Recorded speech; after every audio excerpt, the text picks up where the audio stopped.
Welcome back to Catalyst University. My name is Kevin Tokoph, and in this video right here, we're going to be talking about the Biceps Load Test 2.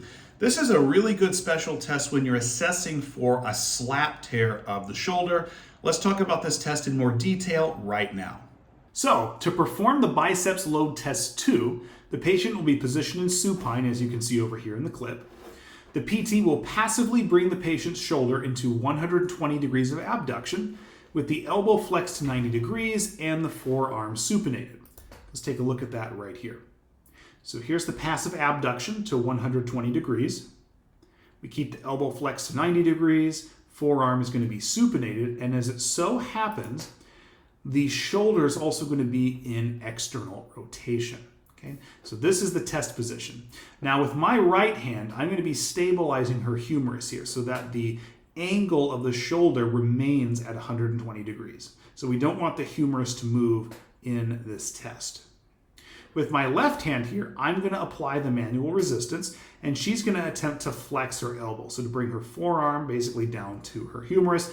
I'm not going to let her, so it's basically isometric. Let's take a look at that right here. So she's instructed to try to flex her elbow. I'm not going to let her. There it is right there. And we basically just assess for the patient's pain. So a positive test here is going to be reproduction of the patient's familiar shoulder pain. Now, in order to be a positive test in terms of a labral tear, especially a slap tear, which is what this test is very specific for, the pain really ought to be deep and diffuse glenohumeral joint pain. So presumably with this test, if they had a bicipital tendinopathy, it would be positive, but that pain would be localized probably wherever the tendinopathy was. So maybe in the long head of the biceps tendon, maybe the short head near the coracoid process, right? Or if it was a muscle belly strain, maybe it'd be in the bicep itself, right?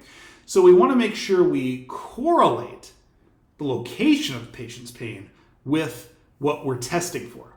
We're doing this in the context of a labral tear, specifically a slap tear.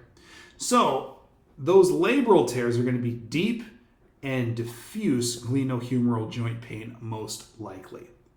So hopefully this video gave you a good understanding of the Biceps Load Test 2. Make sure to like this video and subscribe to my channel and hit that notification button for all notifications for videos in the future. Thank you very much.